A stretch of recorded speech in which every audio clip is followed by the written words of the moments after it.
네, 투데이 핵심 전략으로 이 시간 바로 이어갑니다. 한국투자증권 이프랜드의 장용혁 팀장과 함께합니다. 어서 오세요. 네, 안녕하세요. 네, 우리나라도 금융통화위가 열렸는데 미국에서는 또 이번 주에 관심거리가 FOMC의 3월 의사로 이었잖아요. 네네네. 이러한 내용들 시장에 어떻게 반영이 되는지 먼저 살펴주시죠. 네, 일단 뭐 예상한 대로 동결 처리는 됐고요. 네. 뭐 만장일치인지 아닌지가 굉장히 중요할 것 같은데 그렇죠. 저 개인적인 생각입니다만 만장일치일 것 같네요. 좀 이따가 확인해 볼 수 있을 것 같고요. 전일 공개한 3월 FOMC 의사록서부터 얘기 한번 해보도록 하겠습니다. 네.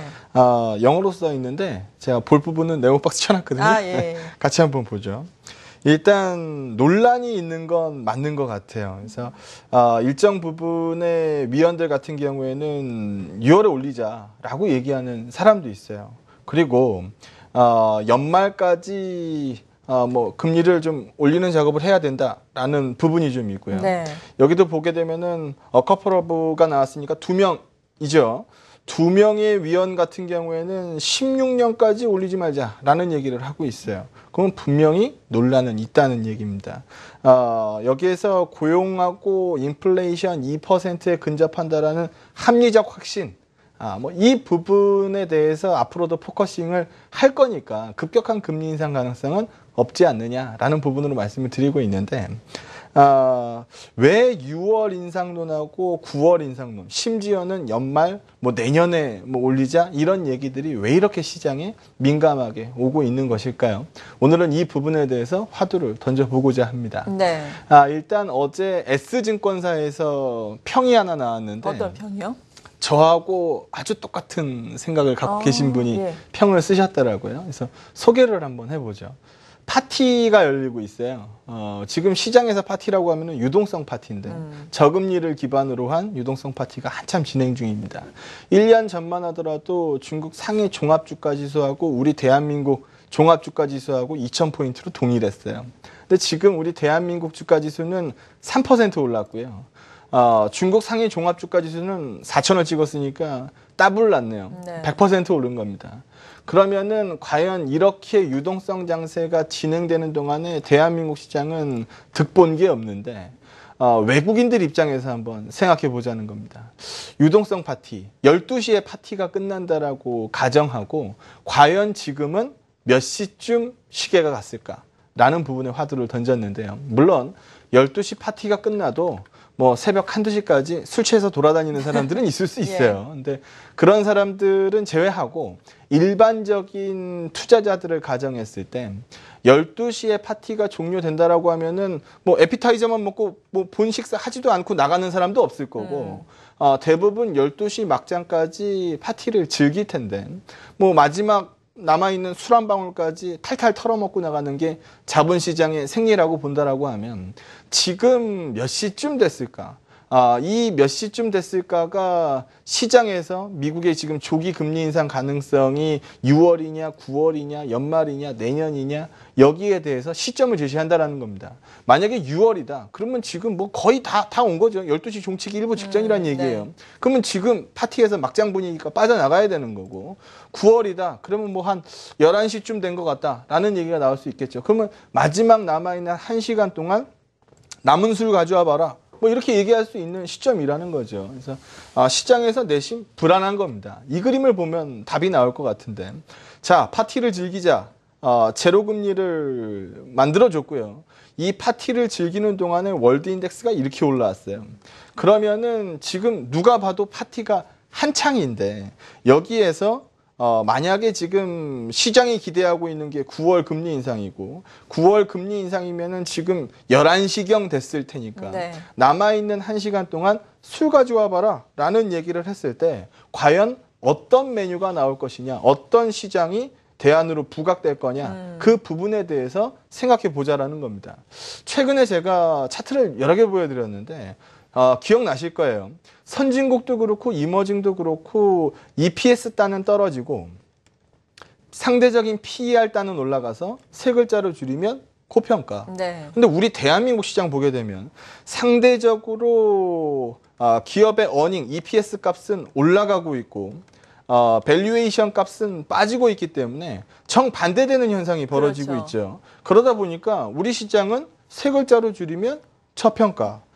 그러다 보니까 외국인들이 남은 술 가져와 봐라. 하여튼 대한민국이라는 메뉴가 나오는 거죠. 그래서 외국인들은 계속 끌어당기고 있어요. 내가 지금 11시인데 마지막 1시간 동안 난 더 즐겨야 되겠다. 그런데 지금 봤더니 대한민국이라는 메뉴가 남았는데 이걸로 1시간 동안 즐길 수 있겠다라는 생각을 한 반면에 투신권 같은 경우에는 뭐 바쁘죠. 지금 뭐 팔기 바쁜 상황입니다.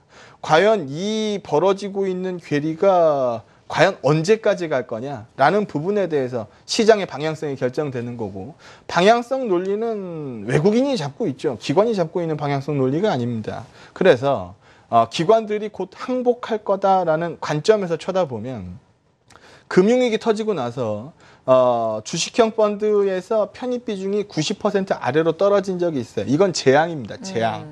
뭐 한동안 뭐 시장이 미쳐서 돌아갈 때는 주식형 편입비가 뭐 97% 막 이렇게 나오기도 해요. 이것도 미친 거죠. 환매에 대응할 수 있는 캐시를 3%밖에 갖고 있지 않다는 얘기입니다. 일반적으로 93, 94 요 정도에서 노는 게 일반적인데 금융위기 터졌을 때 90% 아래로 한번 내려갔었고 유로존 재정위기 터졌을 때 90% 정도 한번 왔었고, 과연 지금 무슨 문제가 터졌길래 유로존 재정위기 터졌을 때만큼 편입비가 낮아졌냐는 거죠. 네. 기관들이 더 이상 갖다 팔 물건들이 충분치 않다라고 보고 있고요.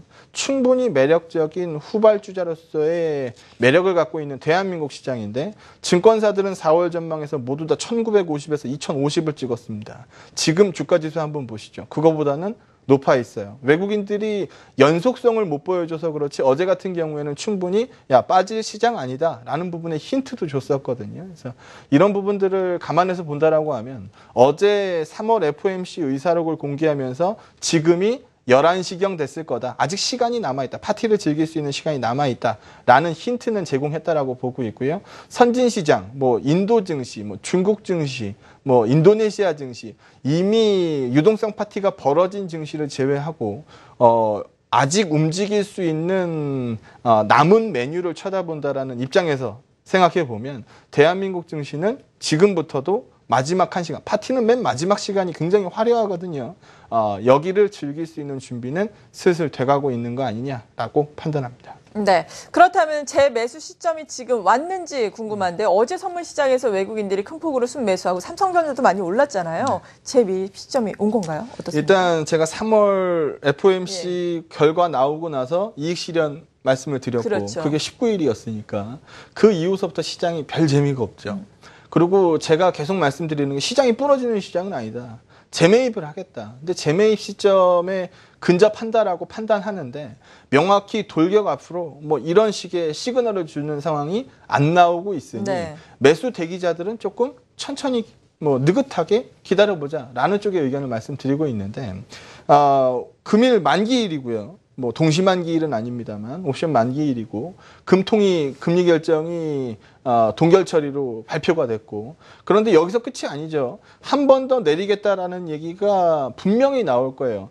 매일 최근 들어서 매일 보여드렸는데 이거 한번 보죠. 대한민국 3년물 국고채 동향인데, 야, 금리 못 내린대. 올리는 타이밍이래. 라고 생각하면 기준금리 밑으로 형성돼 있을 리가 없죠.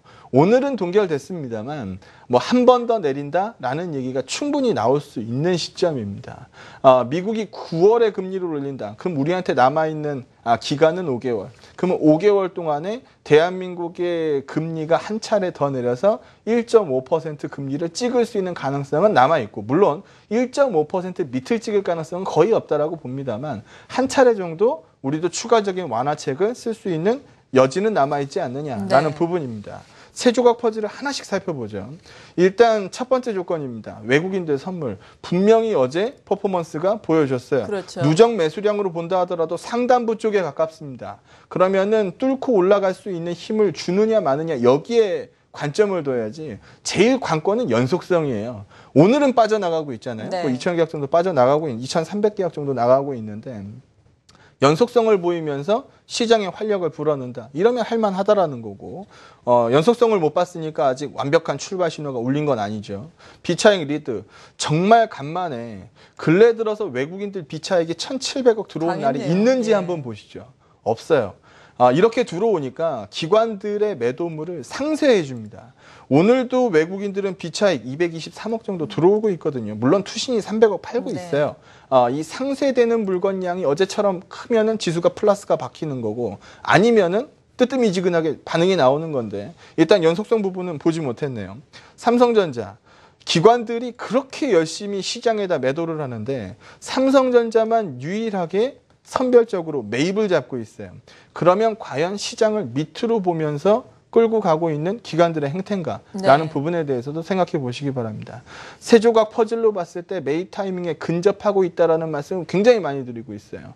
다만 지수가 크게 빠지는 모습이 안 나오고 있기 때문이죠. 그래서 꼭 빠진 다음에 살 수 있다는 생각보다는 종목별로 봤을 때 삼성전자를 제외한 시가총액 상단부 쪽에서 빠져있는 종목도 굉장히 많거든요. 그래서 그런 종목들 위주로 어제도 잠깐 말씀을 드렸습니다만 기관들이 최근에 매수를 많이 한 섹터 많이 올라갔죠. 반대로 매도를 많이 한 섹터 굉장히 많이 빠졌습니다. 둘을 바꿔서 볼 시점 아니냐라고 다시 한번 제시드리도록 하겠습니다. 네, 대내외적인 이슈에 대해서 쭉 말씀해 주시면서 이제는 매수 시점이 왔다라는 관점까지 도달을 해서 말씀을 해주셨습니다.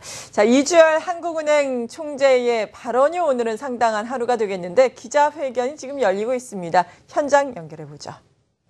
세계경제를 보도록 하겠습니다. 세계경제를 보면 미국에서는 고용 등 일부 지표가 예상보다 미흡한 모습이었지만 주택 매매가 증가하는 등 회복세가 지속되었고 유로 지역에서도 경기 개선 움직임이 이어졌습니다. 중국 등 신흥시장국의 성장세는 둔화되었습니다. 3월 이후 국제금융시장에서는 미 연준의 정책 금리 인상 시기에 대한 기대가 바뀌면서 주요 가격 변수의 변동성이 다소 확대되었습니다. 먼저 그 주요국 시장 금리는 미 연준의 금리 인상 지연 가능성 등으로 하락하였고 주가는 미국 경제 지표 부진, 중동 지역의 지정학적 리스크 등으로 하락하였다가 다시 반등하였습니다. 미 달러화는 강세를 이어가다가 3월 18일 FOMC 회의 이후 강세폭이 다소 축소되었습니다. 앞으로 세계 경제는 미 연준의 통화 정책 방향과 국제 유가의 움직임 그리고 신흥시장구의 성장세 등과 관련한 불확실성이 상존하고 있지만 완만한 회복세가 지속될 것으로 이렇게 보고 있습니다. 국내 경제를 보도록 하겠습니다. 국내 경제는 다소 약하긴 하지만 회복 기조가 이어지고 있는 것으로 판단됩니다. 내수의 경우 1월 중 부진했던 소비와 설비 투자가 개선되었고 건설 투자는 증가세를 이어갔습니다. 수출은 석유 제품의 단가 하락에 주로 기인해서 감소세가 이어졌지만은 물량 기준으로 보면 증가한 것으로 추정을 하고 있습니다. 앞으로 국내 경제는 그간의 확장적인 거시경제 정책과 선진국의 경기 개선, 저유가 등에 힘입어서 완만하나마 회복세를 이어갈 것으로 예상하고 있습니다. 3월 중 소비자 물가 상승률은 석유류와 농산물 가격의 하락세가 이어지면서 0.4%에 그쳤습니다. 농산물과 석유를 제외한 근원 인플레이션율도 전월보다 낮은 2.1%를 나타냈습니다. 앞으로 소비자 물가 상승률은 저유가 영향에 주로 기인하여 낮은 수준을 이어갈 것으로 예상하고 있습니다. 금융시장에서는 기준금리 인하와 미 연준의 정책 금리 조기 인상 우려 완화 그리고 외국인 증권 투자 자금 유입 등으로 장기 시장 금리가 하락하였고 주가는 상승하였습니다. 그리고 원 달러 환율은 미 연준 통화 정책에 대한 기대 변화 등에 따라서 3월 중순까지 상승하였다가 FOMC 회의 이후 하락으로 전환하였으며 원엔 환율도 상승 후 하락하였습니다. 은행 가계대출은 주택담보대출을 중심으로 예년 수준을 웃도는 높은 증가세를 지속하였습니다. 한편 한국은행은 최근의 대내외 경제 여건 변화를 반영해서 앞으로의 국내 경제의 흐름을 다시 전망을 하였습니다. 오후에 조사국장이 설명하겠지만 금년 경제 성장률은 3.1%, 그리고 소비자 물가 상승률은 0.9%로 예상을 하고 있습니다. 지난번 저희들이 1월달 전망치를 내놓을 때 금년 성장을 3.4%로 전망한 바 있습니다. 1월 전망치에 비해서 0.3%포인트 하향 조정됐는데, 이는 2014년에 GDP 실적치가 다시 또 집계가 되었고, 또 금년 1, 4분기 실적치가 예상보다 부진했던 데 주로 기인을 하였습니다. 물가 전망치도 1, 4분기 실적치가 낮아진 점, 그리고 국제 유가가 지난번 예상했던 것보다 더 낮아질 것으로 보이는 점 등을 반영하여 큰 폭으로 하향 조정되었습니다. 그러나 이 같은 경제 전망은 지난 3월 통화정책 방향 결정 회의 시에 예상했던 바와 크게 다르지 않은 것으로 저희들은 판단을 하고 있습니다. 금융통화위원회는 지난달을 포함해서 그간 3차례에 걸쳐서 그 금리 인하를 했는데 그 효과를 지켜볼 필요가 있다는 점, 그리고 이번에 저희들이 내놓은 성장 및 물가 전망치가 낮아졌지만 이미 지난 3월에 이를 예상해서 기준금리를 낮췄고 금융중개지원대출 한도를 확대했다고 하는 점, 그리고 세 번째로는 최근 가계대출의 높은 증가세에 유의할 필요가 있다는 점 등을 고려해서 기준금리를 현 수준에서 유지하기로 결정을 했습니다. 앞으로 통화정책은 완화 기조를 유지해서 성장세 회복을 계속 지원하되 금융 안정에도 유의하면서 운용해 나갈 계획입니다. 이 과정에서 새로 입수되는 데이터를 바탕으로 성장과 물가 경로의 상하방 리스크를, 그런 리스크의 변화를 면밀히 점검해 나가도록 하겠습니다. 오늘 한국은행 기준금리를 현 수준에서 유지하기로 금통위가 결정을 했는데, 이 결정에 한 분의 위원이 기준금리 인하 의견을 나타내었습니다. 네, 지금부터 질문을 받겠습니다. 질문을 하실 때는 소속과 성명을 말씀해 주시죠. 네, 일단 올해 경제 성장률 전망치를 3.4%에서 1월에 전망을 했던 것에서 이 3.1%로 하향 조정을 했다. 하지만 이 부분은 지난달에 기준금리 인하에 반영이 된 부분이다라고 이야기를 한 점 눈에 띄고요. 그리고 특히나 눈에 떴던 점, 만장일치가 아니라 한 명의 위원은 기준금리 인하를 주장했다라는 부분인데, 이에 따라서 기준금리 인하에 대한 기대감이 더욱더 커질 수 있겠네요. 네, 아까 전에 채권금리 보면서 말씀드렸던 것처럼 한 차례 더 내릴 수 있다라는 얘기가 계속 나올 거다라고 말씀을 드렸는데, 만장일치가 일반적인 예상이었을 그렇죠, 것 같아요. 맞아요. 저도 예. 만장일치 예상했는데 한 분의 위원이 인하를 얘기했습니다. 다음 달에는 이 한 분이 아니고 좀 더 커질 수 있는 부분이 남아 있기 때문에 지금 말씀하신 거 보면은 완화 기조는 유지하겠다. 하지만 안정세도 유지하도록 하겠다라고 말씀하셨기 때문에 한 번 더 내린다라는 기대를 없애기에는 좀 어려울 것으로 보여집니다. 좀 더 완화적인 하는 스탠스가 좀 더 이어질 것으로 보여집니다. 네, 이에 따른 마무리 전략 간략하게 들어볼까요? 네, 일단 기관들이 최근에 가장 열심히 산 섹터, 정유화학, 증권, 이런 네. 쪽입니다. 가장 열심히 팔았던 거 어제 보여드렸던 것처럼 현대차니, 포스코니, 삼성 SDI니 오늘 이런 종목도 이제 올라오기 시작하는데 균형을 맞추는 게 중요하다라고 말씀을 드리도록 하겠고요. 원유 얘기는 마지막으로 좀 하고 지나가도록 하죠. 어제 원유 재고 보시게 되면은 사상 최대예요. 전 이 부분을 굉장히 부담스럽게 보는데 네. 어제도 장중에 제가 이 방송 나와서 말씀드렸던 게 오늘 정유주들 튀는 거는 중국의 PX 업체, 그러니까 뭐 80만 톤 규모의 PX 업체가 폭발 사고가 있었으니까 요걸 반영하는 거다. 뭐 그 이상도 그 이하도 아니다라고 말씀을 드렸는데 어제 유가가 느닷없이 마이너스 6.6%가 찍혔죠. 네. 그래서 단기적인 효과라고 보고 있고요. 저는 오히려 유가 방향성 쪽은 이 원유 재고를 보는 게 훨씬 더 안전하다라고 보고 있습니다. 정유주 쪽으로 좀 과도하게 쏠려 있는 느낌을 많이 받고 있는데요. 정제 마진만 보는 건 1차원적인 해석이고 요거 같이 한번 보죠. 레깅을 반영한 복합 정제 마진입니다. 지금 정유주들이 1분기 실적이 곧잘 나올 거예요. 왜냐? 4분기 때 유가가 계속 빠지고 있었는데 내 보유분으로 들어오던 시점보다 지금 현가가 낮다 보니까 평가 손이 잡힙니다. 근데 지금은 들어왔던 시점보다 내 보유분으로 들어왔던 시점보다 지금 현재 유가가 높기 때문에 상당 부분의 평가손을 환입시킬 것으로 보여집니다. 그러면 1분기 실적은 잘 나올 거란 얘기입니다. 그리고 들어오는 시점 대비해서 지금 현가가 올랐기 때문에 레깅을 반영한 정제 마진은 이렇게 솟아 있습니다.